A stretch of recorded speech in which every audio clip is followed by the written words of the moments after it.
Bandeirantes. E o nosso contato com o presidente da Ponte Preta, Marco Antônio Eberlin, para falar de diversos assuntos. Vamos debater com ele a atual situação da Macaca. Eberlin, abraço para você, muito obrigado aqui por atender a nossa reportagem ao vivo aqui na Rádio Bandeirantes. Eu que agradeço, Batista. Quando as fumaças surgem, o mandatário máximo tem que vir a público e esclarecer as dúvidas aí que, na maioria das vezes, não são produzidas por vocês, e sim por redes sociais mentirosas, mas eu estou à disposição de vocês aí para qualquer indagação. Por falar em redes sociais, o assunto que correu é que a Ponte adiou a reapresentação para amanhã, porque haveria uma greve de jogadores da Ponte. A nossa reportagem apurou, né, conversando inclusive com alguns jogadores da Ponte que evidentemente pediram para manter em sigilo o nome. E a greve de fala, ou seja, eles não deram entrevista, e segundo o que nós apuramos, sim, era a greve de fala por causa de salários atrasados, mas que eles vão se reapresentar normalmente amanhã. A Ponte começa então a semana dedicada ao Tombense. Mas a pergunta para você, por que é que foi adiado de hoje para amanhã? E essa história aí de salários atrasados, hein, Eberlin? Não, Batista, isso não procede. Se você tem essa informação dos jogadores, eu como presidente não tenho, o João Brigatti como técnico da equipe não tem, o Ricardo não tem e outros membros da comissão técnica não tem. A única coisa que ocorreu aqui após a partida, a semana foi intensa de treinamento, os jogadores estão sob pressão mental de cobrança de torcida e da própria diretoria pelos resultados que não chegam, então levando a gente nesse risco máximo de rebaixamento, e pediram após a partida, indagaram o técnico, pelo que eu sei, sozinho, dizendo que não vão cair, que vão lutar, que vai vir o resultado, que chega, são não sei quantas partidas sem perder, mas que estariam extremamente cansados de treinamento e de pressão, se não poderia se a representação não poderia ser remarcada para terça-feira. Quem comanda isso é o mandatário máximo da comissão técnica, que é o treinador, que é o João Brigatti. Ele concordou e a reapresentação foi para terça-feira. E eu não falei com jogador nenhum. Ninguém foi comunicado para mim. Eu já acho que não quiseram falar diante da situação fechatória que foi perder um jogo em casa, e preferiram falar, olha, quanto mais silêncio, melhor agora, e trabalho é melhor, tá? Salário, e não é por causa disso, estão recebendo um salário de hoje para amanhã, aí estão recebendo, como recebem dia útil, os funcionários da Ponte Preta também recebem amanhã, que é o 5º dia útil, pelo 22º mês desde que eu estou aqui, os funcionários rigorosamente em dia. Há atraso? Há atraso. Quando eu aqui estive na sua rádio, há algum tempo atrás, 60 dias, 45 dias atrás, eu disse, pago dentro do mês, não tem atraso. Hoje tem atraso. Vou explicar por que tem atraso. Tá? Tem atraso porque o dinheiro estava liberado para a Ponte Preta e eu não pude trazer o dinheiro, a Ponte Preta não pôde trazer o dinheiro para os seus cofres, porque existia uma penhora de uma ação de dívidas fiscais datadas desde 1999, foram vários anos, que era da ordem de mais de R$1.700.000. Tá? Esse bloqueio cai num dia, no outro ele não cai, se você botar lá, você pagou e a sua cota não vem mais, tá certo? Então foi isso que foi feito, por isso que atrasou um pouco o salário esse mês, e aí vira 2 meses. Mas em nenhum momento jogador nenhum falou de greve para mim. Agora, o que existe é oportunismo, né? Desde o dia que eu sentei na cadeira aqui, existe uma oposição, que é outrora situação, batendo na gestão. Eu acho um extremo oportunismo, isso atrapalha a Ponte Preta, tá? E muito, porque afugenta o seu torcedor de estádio, isso vai para as arquibancadas, que as redes sociais dilaceram hoje, em muitos momentos é um bem, em muitos momentos é um mal, tá? E é isso que eles estão prestando a fazer, eles procuram todas e qualquer informações negativa, poucas verdadeiras, a maioria que são inverdades, e publicam. Outro dia eu vi um cara um repórter aqui de Campinas ligando lá no Paraguai para perguntar para o clube paraguaio lá aqui você mesmo noticiou quando eu trouxe alguns paraguaios para fazer um intercâmbio, para querer saber como é que era a negociação. Então, eles procuram a todo instante para ver se alguma situação ilegal minha, algum ato ilícito meu ou da minha diretoria, e isso, infelizmente, não tem como eu acabar, né? A hora que tiver alguma ação direcionada, falando eu fiz, eu vou processá-lo. Tomei já providência. Alguns estão sendo processados. Já já vocês vão ver o que está acontecendo aí em rede social. Daqui ficam falando da minha vida pessoal, que eu adquiri isso, eu deixei de adquirir aquilo, que também não vamos lavar essa roupa suja. Mas é isso que ocorre. Voltando ao assunto de salário, essa é a verdade. Quero ver algum jogador vir a público e falar isso. Não tem. O que tem é que eles pediram para representar ao invés de ir na segunda tarde e na terça. Foi isso que houve. Para o treinador, e o treinador aceitou o pedido. Só esclarecendo que a greve de fala ocorreu também no intervalo. Eu transmiti esse jogo na tela da Band em rede nacional. Foi requisitado o Elvis para dar a entrevista para a Band e para o canal fechado, que estava transmitindo o jogo, e houve uma negativa, ou seja, o jogador não atendeu. No final da partida também não houve o atendimento. Ok, Batista, mas você me fez uma pergunta, se para eu esclarecer isso, eles teriam que ter me comunicado. Em nenhum momento eu fui comunicado disso. Eu entendi, não tinha a participação da direção. Não só no jogo, que eu nunca deixei de estar presente no jogo da Ponte Preta, como também no hotel. Eu tive no café da manhã, no almoço, e até o ônibus sair do hotel para se dirigir para a Ponte Preta. Ninguém, nós não vamos falar, viu, presidente? Em nenhum momento falou. Mas deve ter um líder desse negócio, né? Você poderia conversar agora que você está me falando dessa forma, porque eu não vou pegar os Lucas da vida, não sei quem da vida, que plantam, né? Os caras lá de São Paulo. Outro dia você mesmo sabe, você me ligou para pedir uma informação que eu não posso, por ordem do jogador, para falar que eu deixei em desamparo o Júnior, o Tavares. Você, em off, sabe o quanto eu cuidei e o quanto eu cuido disso. E tantas ilações foram inventadas contra a Ponte Preta e contra a minha pessoa. Porque eu checo todas as informações. Eu vou na fonte para checar toda e qualquer informação. Então, mas essa informação que você recebeu primeiro, ela nem falou em greve de fala. Você viu que ela fala que os jogadores entrarão em greve, estão em greve. Não foi essa a informação que você viu? Eu também vi na internet isso. Então, mas é o seguinte, olha, vamos separar as coisas, senão a gente não consegue avançar. Então, os jogadores não deram entrevista no intervalo e também não deram entrevista no final do jogo. Eu não sei disso, foi você que está me dizendo, eu acredito em você. Não, eles não deram entrevista, tem que saber o motivo. Eu estou dizendo que eu não sei, eu não tinha essa informação. Sim. E estou sabendo através de você agora. Perfeito, não, tá ótimo, deu para entender. E que não existe greve nem para mim, oficialmente. Eu estive com o treinador ontem aqui, porque o resultado não foi bom, isso não foi me falado. Eu estive com o treinador hoje pela manhã, isso não foi me falado. O Ricardo está ao meu lado aqui acompanhando a entrevista, não foi me falado e nem para ele. Tá certo? Mas você vendo com a cabeça, ninguém falou nada. Agora, se de repente ali eles se reuniram no túnel e falaram, vamos fazer isso? Pode ser? Eu não duvido de você. Pode ser. Isso ocorreu, está perfeitamente. Agora, que nem o que eu vi na internet, os jogadores da Ponte Preta, se não recebesse, aí fica uma coisa ruim. Porque como já ia pagar, pensa que nós pagamos porque eles prometeram isso. E não tem nada a ver. A Ponte Preta só não recebeu a semana passada, basta os oportunistas de plantão olhar lá, que esses que aqui estiveram por 20 anos, tá, que geraram 320 milhões de reais de ações e que tornam a Ponte Preta quase inviável, ficam fomentando. Porque é mais fácil fomentar desse jeito, porque daí não dá para falar que foram eles que fizeram. Que o problema meu, se vira aí, você sabia disso? Então a verdade é essa. Só não foi paga semana passada, talvez, como você está falando que houve esse tipo de situação, os jogadores não quiserem falar, não quiseram falar após o intervalo e após a partida. Se tivesse pago de segunda ou terça-feira passada, não tinha nada disso. Não foi pago por quê? Já te disse o motivo. Entendeu? Porque tinha um bloqueio na conta da Ponte Preta de R$1.700.000. E logo, logo ele cai de novo. Vai ter um bloqueio já, tá, da administração de 2017, onde tem um monte de diretor lá, de R$9 milhões, Batista. Mas ninguém quer saber. R$9 milhões. A Ponte espera para qualquer momento esse pedido de bloqueio de contas.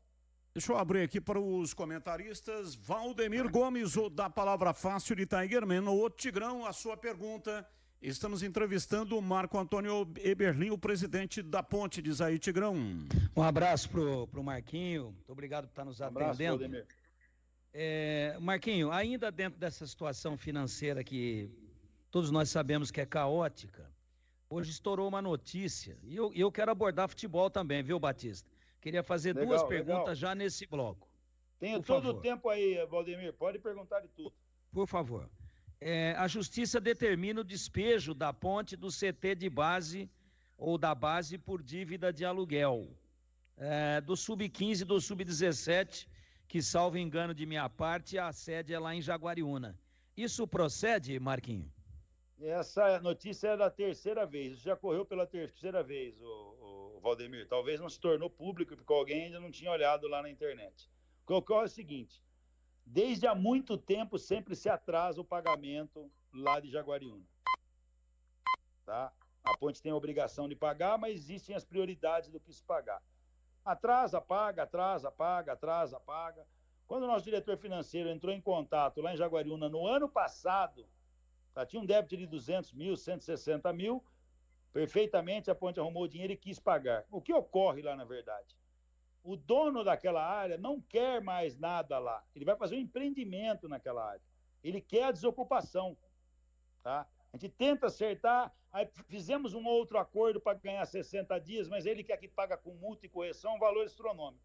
A Ponte Preta tem engendrado em Jaguariúna, e eu não vou dizer aonde é agora, mas tenho a minha palavra que tem, tá? Um outro local que está sendo quase que totalmente construído, tá? Para abrigar as categorias de base da Ponte Preta. Vai ter 2 campos de futebol, coisa que aí não tem, vai ter alojamento 0 quilômetro, como foi feito aqui, vai ter refeitório 0, vai ter departamento médico 0. Só que a Ponte Preta o que queria? Com o proprietário, um prazo maior. Ele não quer, existe essa demanda. Não quer dizer que vai sair amanhã. Não quer sair que vai despejar semana que vem. Tá? E nesse meio tempo também a Ponte Preta está terminando as suas obras lá. Tá? Para levar a garotada para outro lugar. Então, não vou mentir, houve sim, e não é a primeira vez. Se você pegar o processo aí e ler, essa ordem de despejo já ocorre há meses. É que a Ponte luta judicialmente para ganhar também tempo, né? Porque, afinal de contas, tem um ano escolar lá em Jaguariúna. Então tá explicado. Ô Tigrão, só para a gente tirar, né? Você vai fazer as perguntas que você tem logo na sequência, mas colocar aqui o Carlos Henrique, o bate pesado, também na roda, para fazer a primeira pergunta dele ao Marco Eberlin. Diz aí, CH. Marquinho, boa tarde. Eu queria falar sobre o futebol, não é? Manda ver aí, Carlos. Prazer falar contigo. O prazer é todo meu. Eu queria que você avaliasse o trabalho do seu departamento de futebol, dos técnicos, comissão técnica, dos homens que contratam, enfim, nesses quase 2 anos de mandato, Marquinhos. Olha, Carlos, acertos e erros ocorrem sempre. Ocorreram quando eu aqui já estive no passado e ocorrem agora. Tá? Eu tenho que ter o cuidado. Eu sei que é maçante, desgastante, sabe? Eu sei que é ruim falar desses assuntos, mas é o seguinte, a Ponte tem um déficit orçamentário da ordem de 25 milhões de reais por ano. Tá? A intenção nossa é conter o máximo possível esses gastos ou esse aumento de endividamento. E muitas vezes não dá, porque eu tenho que pagar o passado e endivido o presente. Tá? Essas pessoas, muitas vezes, querem outras contratações, tem que existir o veto da presidência, porque não dá para a gente pagar. Agora, esse ano, que é o que está batendo na porta nossa, o possível rebaixamento, aquela coisa toda, o torcedor, ele está apaixonado, ele não quer saber disso, mas a verdade é uma só, Carlos. Eles não puderam, ou nós não pudemos contratar quando poderíamos. Tá? A janela de contratação para o ano de 2023 foi em fevereiro, salvo engano meu, desse ano.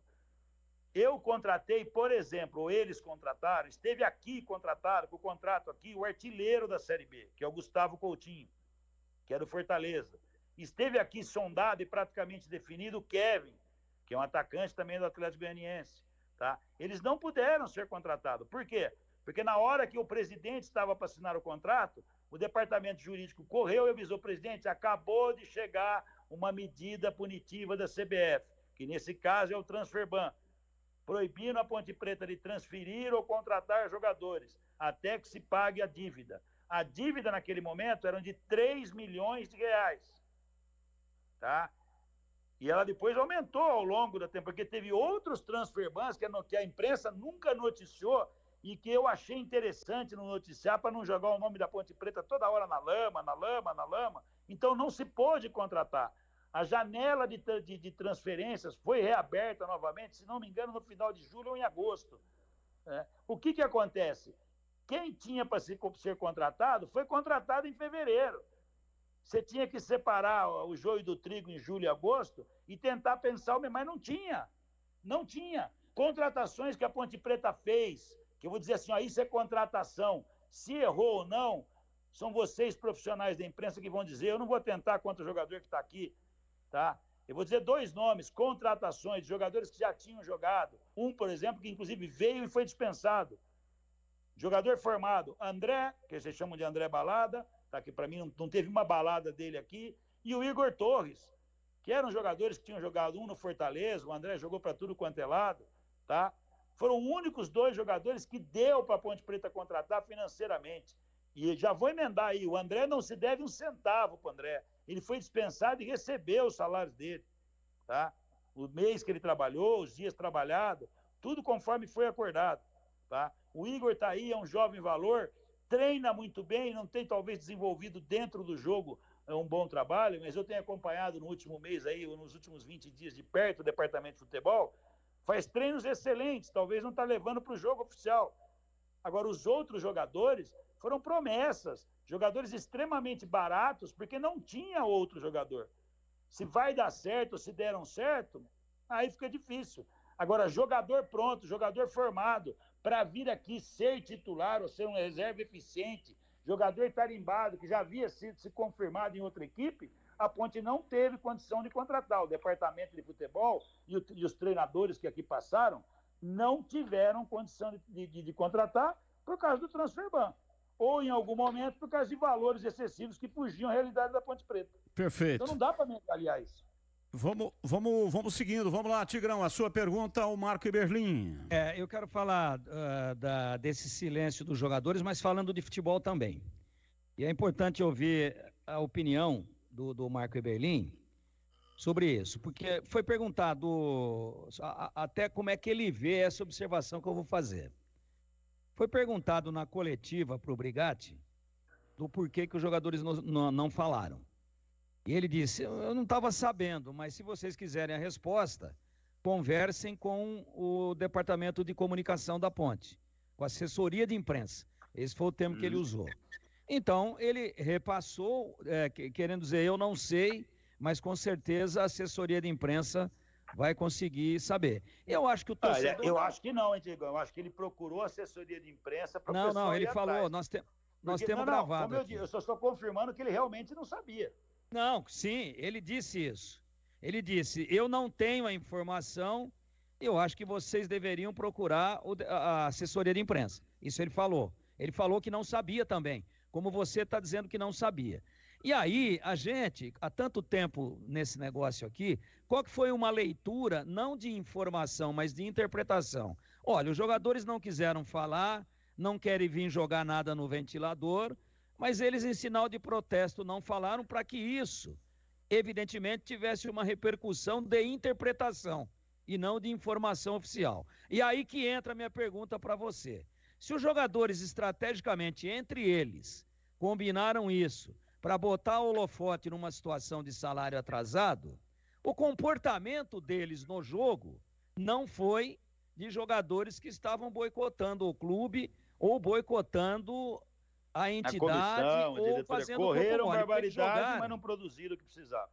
Mas eu acho que eles jogaram contra o Avaí a partida não do ponto de vista técnico nem tático, estava todo mundo muito ansioso, mas do ponto de vista da entrega, da luta, aquele pênalti que a Ponte fez, que teve o pênalti a seu favor, mas realmente o Gé cometeu a falta, o Gé estava com uma gana tão grande naquele momento que ele cometeu strike. Ele empurrou 3 ou 4 caras do Avaí para dentro do gol, e um lance anterior ele fez a mesma coisa. Foram 2 cercaram, ele saiu pisando, passando por cima, e isso não é indisciplina, era a volúpia que ele estava. Mas eu estou falando do Gé como exemplo, apenas um exemplo. Mas todo o time, apesar de ter perdido o jogo, lutou muito, e a Ponte não tinha nas últimas, pelo menos 9 partidas, proporcionado ao goleiro adversário as defesas que acabou proporcionando ao Igor Bom, que fez pelo menos 3 milagres, inclusive numa cabeçada no chão do próprio Gé. E aí eu fiquei aqui tentando decodificar tudo isso. Puxa, mas se os caras não falaram porque estão chateados com alguma coisa administrativa, leia-se salário que não saiu, por que que eles correram e se entregaram tanto? Onde é que está a explicação desse pacto?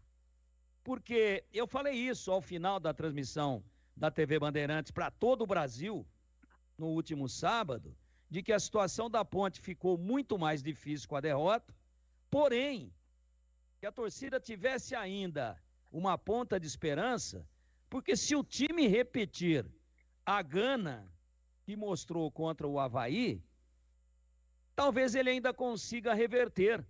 Ainda existe um fio de esperança nas 3 partidas finais. E essa é a minha pergunta para você. Se o comportamento de não dar entrevista é para demonstrar uma insatisfação, por que que os caras correram tanto como correram? Onde é que está a chave dessa equação? Onde é que está? Valdemir, maravilhosa pergunta, muito boa. O que eu quero te dizer é o seguinte, aí demonstra aquilo que eu falei para você, prova que eu realmente não sabia, que o João não sabia. E eu acho também que isso aí, para mim, pouco importa se eles fizeram essa greve de falar ou não. E se eu tivesse aqui dito que o salário está cravado, aí sim eu ia falar, pô, que palhaçada é essa? Tá? Esse time jamais deixou de correr. Esse time teve inúmeros problemas ao longo do ano. Esse time foi preparado para disputar uma Série A2 e necessitava de reforços, não conseguiu trazer. Esse time teve peças importantes da equipe, 2 que se lesionaram gravemente, que é o Pablo Diego e outro foi o Gé. E um grande jogador que, por força de contrato, que eu também não vou aqui xingar o jogador, eu falo, pô, o cara podia ser mais legal comigo, nem com a Ponte Preta, mas que faz muita falta hoje, que time nenhum da Série B tem um igual a ele. Tá certo que em muitas partidas ele fez alguns altos e baixos ao longo da Série B, mas era peça importante, que é o Matheus Jesus. Então machucou o Gé, machucou o Matheus Jesus e machucou o Pablo Diego, tá? Nós não conseguimos repor pelo menos a altura do que nós tínhamos. Então esse time nunca deixou de correr, no meu entendimento. Às vezes a desorganização que ocorre, ou a falta até de qualidade que ocorre, passa para o torcedor, pô, esse time não quer nada, e não é isso, tá? E eu estou falando para você, nos últimos 20 dias eu fiquei todos os treinos, coisa que eu não fiz desde que eu cheguei na Ponte Preta. Vou te dizer mais, com exceção da Série A2, alguns jogos chaves que eu fui lá me fazer presente, eu nunca estive no departamento de futebol da Ponte Preta olhando treino, acompanhando um treino 90 minutos, treino a semana inteira. E eu nunca fiz isso porque não dá para mim fazer. É humanamente impossível fazer. Mas nos últimos 20 dias eu fiz. Então, isso eu jamais vou deixar que o torcedor cobre. Esses caras estão querendo muito sair da lama, tá? Agora tem uma série de fatores e eu te garanto, tenho certeza pelo que eu vi, que não é o salário que está fazendo a gente perder jogo, tá? São inúmeras situações técnicas, táticas, de departamento médico, tá? E aproveitando o departamento médico aí sim tem vários meses de salário atrasado, estão vestindo a camisa pra caramba da Ponte Preta, falei, espera um pouco que entra um dinheiro, eu antecipo um dinheiro e pago todo mundo. Estão acreditando no presidente e vão receber. Agora, olha o que teve na Ponte Preta, uma fratura de quadril, isso não ocorre 1 em 1000 do Fraga, tá? Pô, estourou o joelho do Pablo Diego de uma forma que teve que raspar não sei o quê, não ocorre nunca. Hérnia de disco com cirurgia do Gé. É difícil ocorrer. Uma cirurgia no zagueiro nosso agora, que quebra qualquer outro osso. O osso que quebrou dele nunca quebra, quebrou justo dele. É 4 meses, sei lá quanto tempo afastado. Então, são situações do departamento do médico. Matheus Silva. O time entraria com uma outra formação no último jogo. Tá? No apronto, precisou tirar jogador. Teve 2 jogadores que estavam preparados para os jogadores, principalmente o Gabriel, que estava com a torção, precisou tirar do jogo. No treino, o jogador, para você ver a vontade desse cara, Valdemir, o menino pediu para infiltrar. Infiltra porque eu vou jogar. Ele não aguentou nem com infiltração. Tá? O Gabriel jogaria, um menino. Tá? O Edson é um menino, fez de tudo para jogar. Era ele que seria jogador, não jogou. Tá? Isso foi agora. Por que não noticiou isso? Porque não queria dar ouro pro bandido. Eles tinham lá, porque tudo vaza hoje com esse mundo aqui, não tem jeito, tudo vaza, eles sabem da escalação. Como nós sabemos a dele, eles sabem a nossa. Então, justificando. Vamos girar. Gleger Zorzin, a sua pergunta ao Marco Eberlin, o nosso convidado de hoje, na entrevista do dia, Gleger. Boa tarde, Marco, um abraço para você. Ô Marco, você estava falando aí agora, né, que você estava acompanhando, que você está acompanhando os treinamentos, eu acho que isso é importante. Eu acho que é importante nesse momento delicado do time, tá todo mundo junto, jogadores, diretoria, comissão técnica, e eu já passei por diversas situações parecidas com essa, né? E a gente sabe que dá para reverter, claro que dá. Isso só vai depender única e exclusivamente dos atletas dentro de campo. E eu costumo muito falar isso aqui, né? Porque às vezes é que você estava falando agora aí do Igor Torres, né? Que é um cara que treina, que se dedica, tal. Mas na hora que chega no jogo ele não consegue evoluir. Isso tem inúmeros jogadores que acontecem isso. Às vezes num clube vai dar muito certo, no outro nem tanto, né? E essa é a vida do atleta profissional. Agora, o que eu queria que você falasse é o seguinte, Marcos. Vislumbrando aí esses 3 últimos jogos, que a Ponte, na minha opinião, ela precisa pelo menos vencer 2 aí, né? Para não depender de ninguém. Eu acho que a vitória sobre o Tombense, ela já passa a não depender mais de ninguém. Porque aí ela já é um concorrente direto. Isso, claro, se a Chapecoense não vencer hoje. Né? E eu acredito que a Chape não vai hoje vencer não, amanhã, agora. Né? O jogo da Chapecoense não é amanhã? É amanhã? É amanhã. É amanhã. Terça. Exatamente, tá certo. Terça-feira. Exatamente. Então eu queria saber o seguinte: qual o discurso, Marco, principalmente da diretoria dentro do vestiário? Tem gente lá, hein? Tem gente lá em Alagoas. Né? Ah, tem? Isso é importante. Então, Marco, eu queria saber... Mandou uma mala não mandei branca. nada, assistindo o jogo para passar para nós. Ah, tá. Não, achei que você tinha mandado uma mala Mas branca. vai ter algum empecilho lá, alguma sacanagem, alguma... Que o último jogo... Tem gente lá. E o último jogo é contra o CRB, né? Então, faz sentido. Ô, Marco, então eu queria saber, qual o discurso da diretoria, eu tô falando? E eu sei que vai ali na mesma linha do João, do pessoal da comissão, mas eu queria você, como líder aí da diretoria da Ponte, qual o discurso dentro do vestiário para que esses atletas primeiro entendam a história, né, a camisa, a torcida que tem a Ponte e entender que um rebaixamento seria realmente uma coisa muito ruim, muito chata, principalmente para os atletas. Então eu queria que você falasse um pouco sobre isso. Qual o discurso da diretoria dentro do vestiário? Olha, dentro do vestiário eu não costumo falar. Eu falo no hotel, e eu mudei até antigamente, sempre falava na véspera do jogo, eu passei a falar durante a semana, falo no começo da semana e deixo depois a comissão técnica à vontade, que é toda a modernidade que se existe. Hoje tem um vídeo que você passa logo após a partida, tem um monte de coisa que você sabe disso, Greg. Umas eu concordo, outras não, mas a novidade, o futebol moderno que eles falam. O que eu sempre falei foi colocado desde o começo da responsabilidade dos jogadores numa boa campanha. Eu mostrei o quanto eles foram valorizados conseguindo um título que a Ponte Preta não tinha há 54 anos. E comecei a mostrar, tudo que vocês conseguiram no primeiro trimestre ou quadrimestre do ano, pode ir por água abaixo agora. Tá? A valorização da permanência aqui vai para baixo. A valorização de saída vai para baixo. Na cidade, numa instituição que tem o nome como a Ponte Preta, vai ficar para o resto da vida manchado. Né? Então, todos têm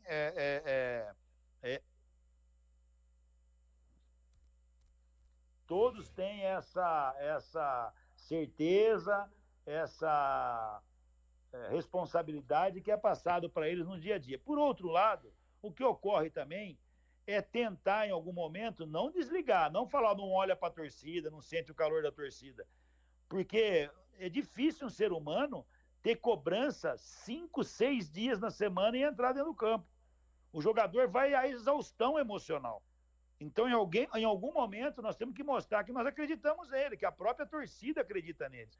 Nós tivemos ida de torcedores lá no CT, que eu nunca permiti, mas eles quiseram levar um voto de alento. Falei, alento? Então tá bom, então vão lá. Foram lá conversar com os jogadores, dizendo que estão do lado deles. Isso há 4, 5 rodadas atrás. Tá? Mostrando para o jogador que acreditavam neles. Foi o maior exemplo que eles tiveram na vida. Falei, gente, em outras épocas, há 15 anos atrás, se perde um jogo pro Corinthians, no estádio Moisés Lucarelli, eu demoraria 12 horas para sair do estádio. Então vocês têm a torcida do lado de vocês. Eu vou dizer para eles aqui o que a torcida fez no intervalo do jogo, apoiando o time. Foi um absurdo. Então tudo isso é passado, Gleger. Tudo isso é conversado com eles. Vou até te emendar, vocês não me perguntam, mas eu vou emendar. O que o João Brigatti tem trabalhado? A Ponte Preta, quando tiver a bola, tem que jogar. A Ponte Preta tem que jogar, não pode só correr. Em muitos momentos, nesses 2 anos que eu vim para cá, a Ponte Preta correu, a Ponte Preta vai para frente muitas vezes de forma desordenada, ou ela vem para trás muitas vezes de forma desordenada também. Ela tem que jogar. Não vale nada para o torcedor? Nós fizemos super partidas contra o Novo Horizontino aqui em casa, contra o Vila Nova aqui em casa, contra o Ceará aqui em casa, contra o Sport lá em Recife. O dia que nós perdemos aqui pro o time lá de Santa Catarina, nós fizemos uma boa partida, massacramos o goleiro Então nós temos que jogar. Muitas vezes a Ponte Preta, por receio, por medo de errar, a gente percebe que abdica do jogo. Isso tem que acabar, nós temos que jogar. Ô Marquinhos. E é isso que o João tem feito sempre, Gleger. Vamos girar. CH, sua pergunta ao presidente da Ponte Preta, Marco Eberlin. Mais uma pergunta. Desde o ano passado, quando o seu time caiu no Paulista para a segunda divisão, em várias oportunidades, você está sempre conversando com a gente, você deixa muito claro que administrativamente e financeiramente a Ponte é um time praticamente, se não for totalmente, inadministrável. Todo Sim. dia chega uma surpresa, uma conta nova para pagar, é justiça toda hora bloqueando as contas da Ponte. Isso é fato, não é? Isso não é... E você toda hora externa isso, porque é a verdade, né? Se é culpa desse ou daquele, pouco importa. O fato é o presente. E nunca vim aqui culpar, hein? Eu digo a gestão, na gestão Sim, tal. agora vai a pergunta. Se deixou lá. Quem vai tem a que apurar a responsabilidade é o judiciário, não a Ponte. Ok, agora vai a pergunta. Diante de todo esse cenário, vale a pena continuar como presidente da Ponte, Marquinhos? Ah, vale muito, viu? Tenho orgulho, tá? Eu tenho amigos, eu tenho aqueles que eu sei que são pontepretanos para valer, porque eu sei separar o joio do trigo.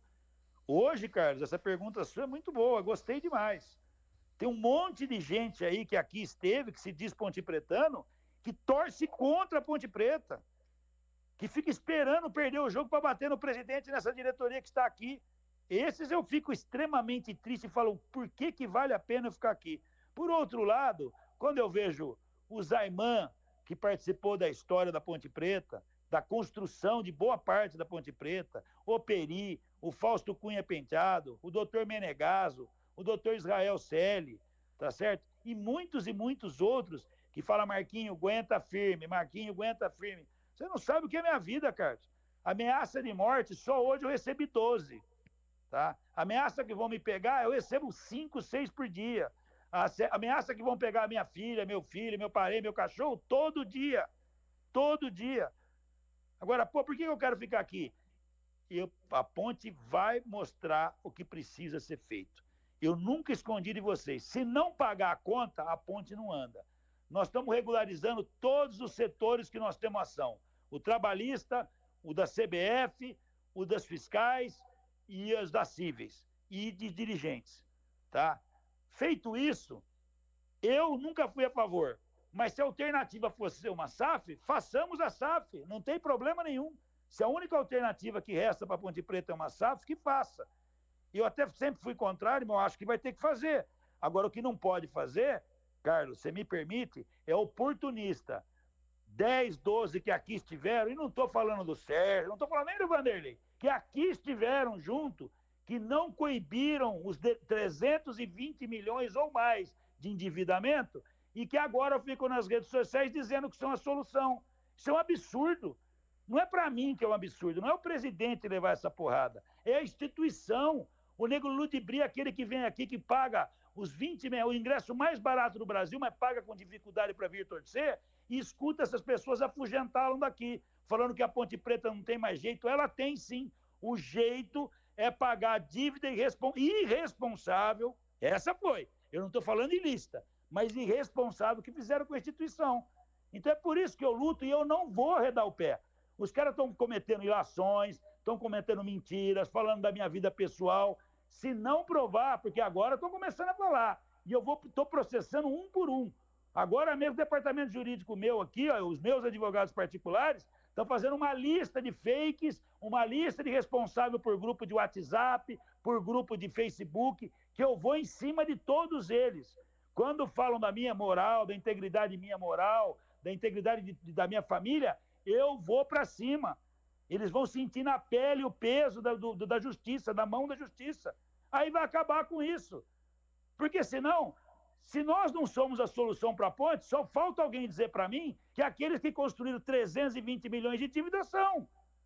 Tá? Eu cansei de vir aqui, Batista, Valdemir, Carlos Henrique, estou aberto a qualquer pessoa, inclusive você que queira ajudar a Ponte Preta, desde o ano passado. Mas eles falam que não. O que eles querem é a carteira de diretor, para às vezes ir num clube social e falar, olha, eu sou engenheiro e diretor da Ponte Preta, eu sou médico e diretor da Ponte Preta. A Ponte Preta vende, abre portas. É isso que eles querem.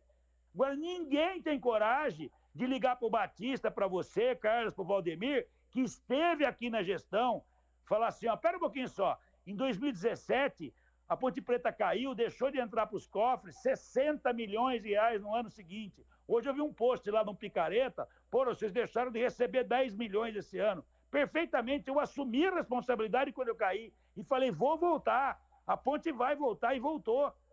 Tá? Agora, caiu em 2017, nós já estamos em 2023, tá? Quase 7 anos, a ponte não voltou, já tem 2 anos comigo, não vai voltar, tinha 5 antes de mim, deixou de entrar para os cofres do clube 60 milhões de reais quando caiu e aumentou em ações 80 milhões de reais, 70 milhões de reais o ano de 2017.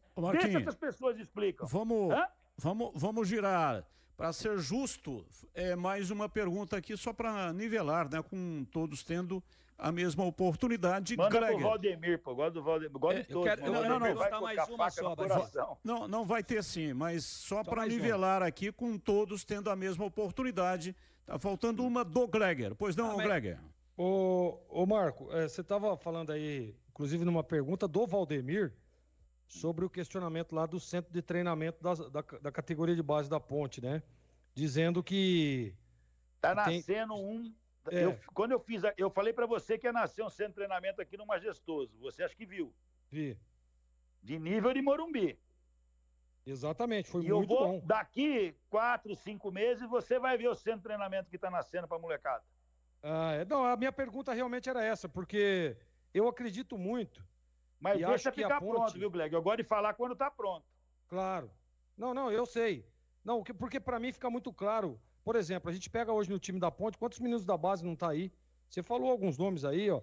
Hoje o trio de volantes da Ponte é todo da base. Então é um time que além de revelar, e aliás, não é de hoje, tá? Desde a minha época, lá, 20 e tantos anos atrás, a Ponte sempre revelou jogadores, e eu acho que essa é uma das salvações financeiras do clube. Revelar e vender. Revelar e vender. Quando eu cheguei aqui, não tinha nenhum deles jogando, hein? Lembra bem, hein? Perfeitamente. Se eu não me engano, só o Leonaldo, né? Não, o Leonaldo não é feito na base da Ponte. Não, mas profissionalizou na Ponte.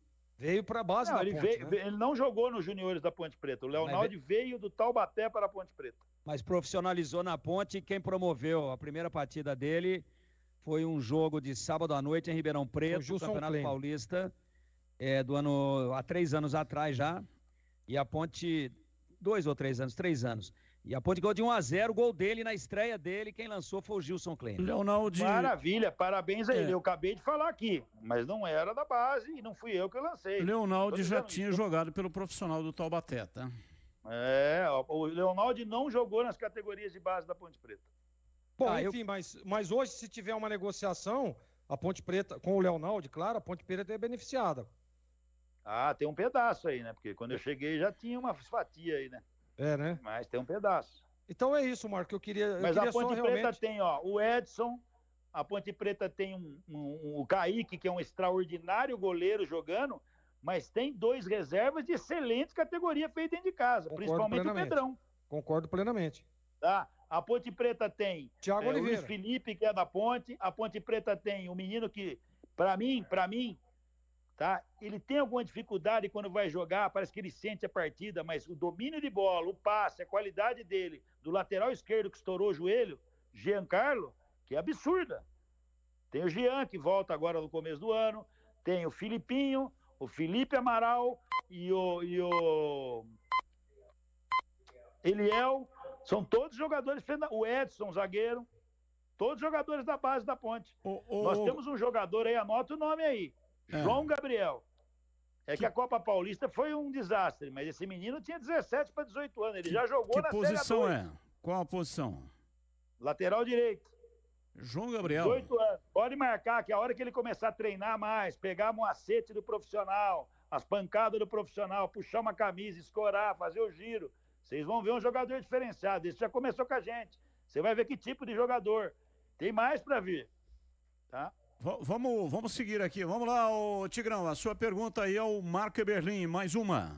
Marquinhos, você sabe que aqui a gente tem que perguntar, tem que tentar ser de forma honesta o porta-voz do verdadeiro torcedor da Ponte. Jamais vou pensar qualquer coisa diferente do senhor. Não, é porque se a gente ficar num momento desse só perguntando doçuras, aí a gente passa a ser o entrevistador chapa branca. Vamos traduzir. Aliás, é o seguinte, só para fazer uma colocação, Fala, Marco. Quando acertei essa entrevista com o Marco Eberlin, eu disse para ele, você topa responder todas as perguntas, senão não compensa fazer a entrevista. Não. E eu quero responder pergunta de vocês, comentaristas, porque é injusto pensar uma pergunta de um torcedor ou de um grupinho de torcedor e eu ficar respondendo. Primeiro vai ter 5 mil perguntas aí. Perguntas da equipe, o Valdemir Gomes tem... Quantos anos o Valdemir Gomes tem de comentário? 40 anos de rádio? 70. Quanto? 40 anos. 70 anos. 70 de comentário. 40 anos de rádio. Então, veja bem, se eu disser para alguém que você não entende de bola ou não entende dos times de Campinas, eu sou um palhaço. Então é o seguinte, se eu disser para alguém que você não é um homem que tem hombridade, lisura, que muitas vezes se exalta por tudo que você quer dos clubes de Campinas, eu seria outro boçal. Então eu tenho que responder, pô. É minha obrigação responder. Tá. O que eu não posso é vir toda semana, todo dia. Vou lá falar. Não dá. Mas nem nesse rede social. momento... Pintou a cadeira de amarelo? Não pintei. Não posso toda hora responder. É o seguinte, o momento não é bom, é horrível, é delicado, é desesperador, a torcida está sofrendo muito. E eu tenho que te perguntar aqui, até porque a gente precisa saber o que você está projetando, o que passa pela sua cabeça. Mas antes de virar o turno, eu fiz uma projeção de pontuação e falei para você aqui, numa entrevista nesse mesmo horário, ao vivo, o seguinte, Marquinho, fazendo aqui uma projeção e aplicando a matemática mais simples do mundo, que é regra de 3 simples, se a Ponte em X jogos ganhou tantos pontos, na mesma proporção, em 38 rodadas, ela vai ganhar 38 pontos e vai cair. E aí você disse, sim, mas a Ponte não vai cair e ela vai reagir. E a Ponte também continuo dizendo, hein, Valentim? A Ponte tem 35 pontos, mas ainda tem 9 por disputar. Então, para chegar naquele número macabro, não pessimista, mas meramente de uma projeção matemática que eu fiz, de 38 e 38 vai cair, eu queria saber com que número você 39 trabalha. Pode salvar, dependendo dos resultados. 38 eu não acredito. Mas... Não, 39. 40 salva, mas 39 acredito, pode salvar também. Mas vai depender muito de cruzamentos. Agora, na Lógico, sua cabeça... lógico. Não, só tô alertando, se não acontece um resultado, já caiu. Não caiu. Você vai para a última rodada. Então, mas aí que eu queria te perguntar. A Ponte tem 35 e tem Tombense, fora. Juventude, fora. E o CRB fechando a 38ª em casa. Com quantos pontos você acha que a Ponte vai fechar a participação dele na Bezona de 2023? Olha, sem falar de adversário, que eu tenho que respeitar, e você também vai entender minha situação, né, Valdemir? Tá? A projeto que nós temos aqui são 41 pontos. 41 escapa. E também queria saber se é verdade que você está fazendo 57 anos hoje. É verdade, sim. Tá estragadinho para 57. 57, vamos botar eu e você no lado. 57 não, eu faço aniversário hoje, mas esse negócio de 50, eu faço 52, tô bem pra caramba. Não, você é de 1912. 66, Valdemir. 66. Então você tá fazendo 57 anos, mas tá estragadinho, muita estrada de terra, hein? Rapaz, eu vou falar um negócio pra você, com todo respeito. Ó, o Ricardo tá no meu lado, o filho da mãe do Ricardo falou aqui que eu andei com o pneu murcho. Deixa eu falar um negócio pra você. Cortou toda a câmera de ar. O que eu envelheci fisicamente, biologicamente, nos últimos 22, 24 meses, é um absurdo.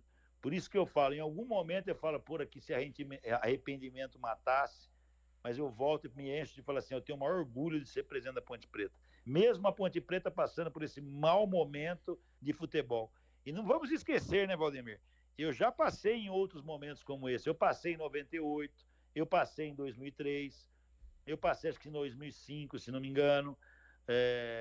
Eu vi passar agora o ano passado. Tá? O que me deixa apavorado era o seguinte. Eu vinha para uma entrevista aqui na emissora que você sempre trabalhou, aí, ou em outra que você trabalhou com o Batista, e pediu o apoio da torcida. Pediu ano passado. A torcida botou 13, 14 mil torcedores no estádio. Hoje não coloca. Pô, será que eu estou pedindo errado? Será que a administração não é transparência? Não. E, infelizmente, olha o que as redes sociais estão fazendo com a Ponte Preta. Gente, tem um carinho, não é com a marca Berlim. Tem um carinho com a instituição. Vocês estão afugentando o torcedor do estádio da Ponte. A Ponte tem extremos problemas financeiros. Hoje, se chegar qualquer um aqui na Ponte Preta e falar, eu coloco 50 milhões na Ponte Preta agora, ela vai ficar exatamente igual ao que ela está nesse momento. Não vai tirar nem pôr. O que vai acontecer é que vai poder pegar aí 6 meses, 3 meses de respirar um pouco quando vier trabalhar. Mas 50 milhões não faz cócega no que tem nos problemas da Ponte Preta hoje em dia. Marquinhos, vamos girar aqui a pergunta do CH, mais uma, diz aí, CH. Diante disso que o Marquinhos está falando, eu queria fazer um comentário breve, que é tudo isso que você está falando, Berlim, mas o principal motivo de afugentar o torcedor do estádio são... É o time não render. Não, o time não passa nenhum tipo de confiança técnica. Para mim, essa é uma opinião minha, não é? Mas a pergunta é a título de informação. Hoje a Ponte pertence à Libra. São 16 clubes que compõem a Libra. Se a Ponte for para a 3ª divisão, qual é o prejuízo financeiro em relação à Libra, Marquinhos? Olha, o prejuízo é grande, porque está previsto que se a Ponte está na Série B hoje, uma arrecadação para a Ponte Preta por volta aí de 60 milhões, 65 milhões, 70 milhões ao ano, né, que esteja na Série B aliás, na Série A do brasileiro, tá? Na Série B menos, e se for na Série C, menos ainda, tá? O prejuízo... Agora, não existe a Libra ainda, tá? Existe um monte de problemas ainda para se regularizar ou a Libra ou a Liga Forte. Tá, vamos, porque senão eu falo numa entrevista com você, puta, olha o prejuízo, peraí, nós estamos falando na condição C. Se acontecer, se a Liga realmente sair do papel, e isso, infelizmente, Eu não sei quanto tempo ainda isso vai demorar. Ô Marquinho, você disse assim que assumiu a Ponte que ia promover uma auditoria, até para saber isso aí, né? Quanto realmente a Ponte deve, que ninguém sabe direito qual é o montante final dessa dívida. Por que essa auditoria não foi feita? Foi feita sim, Batista. Ela foi feita, mas não foi divulgado, né? Foi não. Números, Batista, eu fico impossibilitado de falar para vocês, você sabe que eu gosto de falar pra caramba, tá? Por contratos de confidencialidade, por situações que eu só posso tratar dentro do Conselho Deliberativo. Essa auditoria foi feita sim. E quem fez, deixa eu te falar uma coisa, porque senão o torcedor fala, pô, tá mentindo. O torcedor da Ponte muitas vezes quer sangue, quer que eu dê o sangue de alguém para eles. Olha, quem foi o responsável? Bota em cana, bota banido. Isso não existe, gente. O que foi feito, já foi feito e não tem mais como se punir se houve algum ilícito. E eu não sei, até o momento não me apresentaram nenhum ilícito. Eu falo de responsabilidade. Arrecadar 20, tá? E gastar 80. Aí se torna responsabilidade. Mas mesmo assim você não tem como punir agora, porque o Conselho aprovou tudo isso quando foi feito. Tá? E vou te falar, quem fez esse levantamento dos débitos da Ponte Preta foi uma empresa de nível internacional. Quando eu falo para você que a Ponte Preta deve de 320 para mais, é porque o negócio vai aumentando. Tá? Porque corre juros sempre. Quando eu falo para você, existe um pouco mais de 100 milhões de dívidas fiscais desde 1993, creio, 92, tá? Existe na CBF 14 milhões de ações. Existe de ações trabalhistas por volta de 43 milhões de reais. Existe de ações cíveis 50 milhões. Quando eu comecei a falar era 38. Hoje já estou te falando de 50, porque eu tenho os juros. Então isso foi feito sim, Batista. Tá? E eu vou deixar bem claro. O que acontece é o seguinte, além do endividamento, você não consegue trazer investimento, porque quando eles olham o endividamento, não querem investir. Então você não diminui o déficit. Independente de que divisão esteja, daqui para frente, a Ponte Preta vai ter que cortar na carne. Se está ruim assim, olhando, vai ter que cortar. Não é só os jogadores, são funcionários, são departamentos, são... Por exemplo, o Carlos, quando eu estive aqui da primeira vez, quando eu saí, o clube da Ponte Preta tinha 900 sócios. Chegou a ter 1.200 sócios. Ah, mas agora há o condomínio. Para com isso. Foi criada uma situação, tá? É só você levantar para fechar o clube social. Hoje eu tenho um clube que custa aos cofres da Ponte Preta, eu não vou te dar um número preciso, mas mais ou menos 600 mil reais por ano, tem 22 sócios. De 1.300 tem 22 sócios. Eu assumi a Ponte Preta com 22 sócios no clube social. Eu cansei de falar para vocês vão lá no Clube Social da Ponte, é inabitável. O telhado, quando eu assumi a Ponte, isso vem vindo de gestão a gestão, eu não estou falando da gestão anterior, tá? Vem vindo de gestão a gestão, o telhado vai cair, tá? A piscina precisa de reparo, o equipamento da piscina precisa ser trocado, precisa trocar o concessionário do bar, precisa trocar o negócio do judô, que aliás tinha judô, não tem mais. E assim vai. Então, são coisas que veio de herança, que é difícil você, em 24 meses, em 18 meses, não existe CEO do mundo que vai mudar isso aqui. Porque eu vejo muito o outro lado falar, nomeie um CEO, ele vai ficar aqui 90 dias para descobrir o que eu descobri. Aí ele vai ver que ele vai ter que cortar um déficit de 20 milhões por ano. Eu quero ver o torcedor aceitar. Você sabe quanto tem que custar o time da Ponte Preta para disputar o campeonato da Série B? Vocês vão falar para mim, Marco, mas aí cai mesmo, para a Série F, se tiver. 300 mil reais por mês. Os jogadores da Ponte Preta hoje, para fazer aquela caderneira, aquela conta de casa, não pode custar mais que 300 mil reais. O departamento de futebol amador da Ponte Preta, você pode cortar para todos os lados que você quiser. Custa 6 milhões de reais por ano. O que a Ponte Preta gasta com o departamento de futebol, 5, 6, o correto seria gastar 7 e pouco, tá? É quase a cota do Campeonato Brasileiro da Série B. Ninguém quer enxergar e ninguém quer debater isso. Isso aqui tem que acabar o Campeonato Brasileiro, chamar o dirigente da Ponte Preta, eu no caso, ou alguém que vocês queiram, e mostrar o olho do furacão.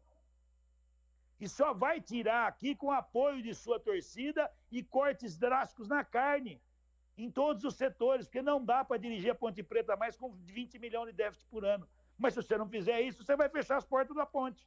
Então tem que equacionar, chamar o conselho aqui, a Assembleia Geral, olha, a situação é essa. Se a Assembleia e o conselho achar que a SAF é a solução, façamos a SAF. Para mim não tem problema nenhum.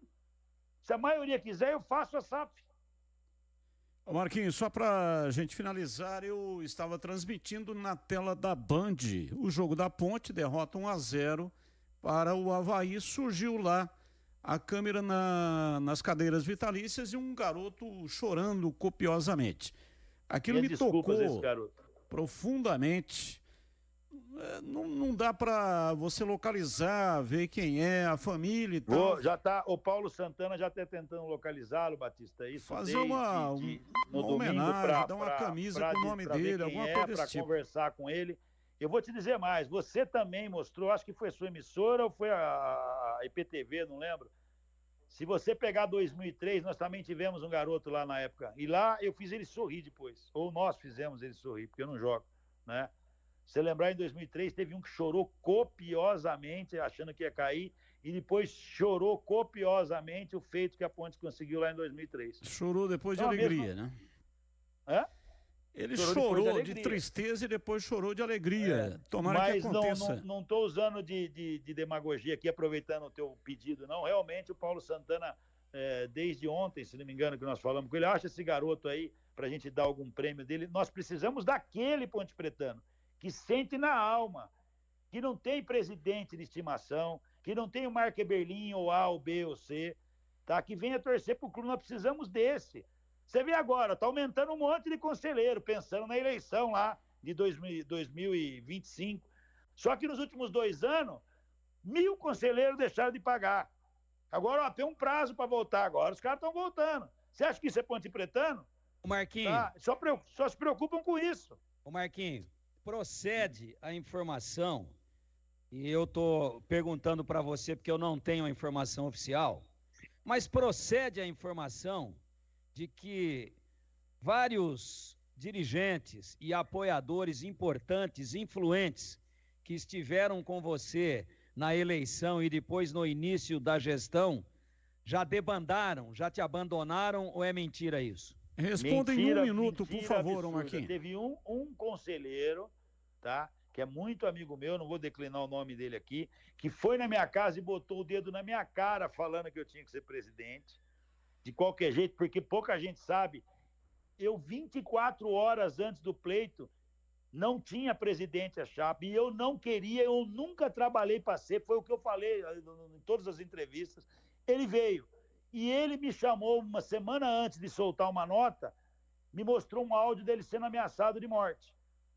Infelizmente, eu sou louco. O pessoal faz ameaça de morte para mim e eu tô nem aí.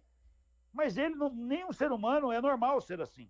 Ele sentiu o peso dessa cobrança, não por causa desse motivo, mas a esposa dele estava tendo um problema particular também, grave de saúde.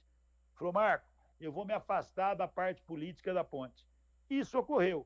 Agora, se você perguntar para mim se tem membros, tem pessoa que está aqui, está contente com a campanha, com alguma, é lógico que não vai ter. Isso não vai ter sempre. Depois que eu sair daqui, Valdemir, vamos deixar claro, hein? E não vamos ser aqui, não vamos tapar o sol com a peneira, não. Quando era eu e o Sérgio aqui, não tinha isso. Não tinha feudos dentro do conselho, dentro da Assembleia da Ponte. Tinha pessoas que contrariavam, talvez, o que nós fizéssemos, mas em momentos de adversidades vinham ajudar a Ponte Preta. Sempre vieram. Você é testemunha disso. Batista é testemunha disso. Quantas vezes eu fui na rádio de vocês para apagar incêndio e essas pessoas vinham e ajudavam a Ponte Preta? Hoje não. Hoje eles se tornaram a solução dos problemas. Tiveram aqui 17 anos e só ferraram com o clube. Tá? E hoje eles se tornam de novo a solução. Eles não se importam em fazer campanha para nada. É só depreciar a imagem do presidente e da diretoria. Aí, com certeza, Valdemir, vai ter pessoas que estão do meu lado que não aguentam esse tipo de pressão. Já terminou o nosso tempo, 18h18. Abraço para você, parabéns pelo seu aniversário, que Deus te abençoe, dê vida longa. Desejo a você saúde e felicidade, porque o ser humano nasceu para ser feliz, ô Marquinho.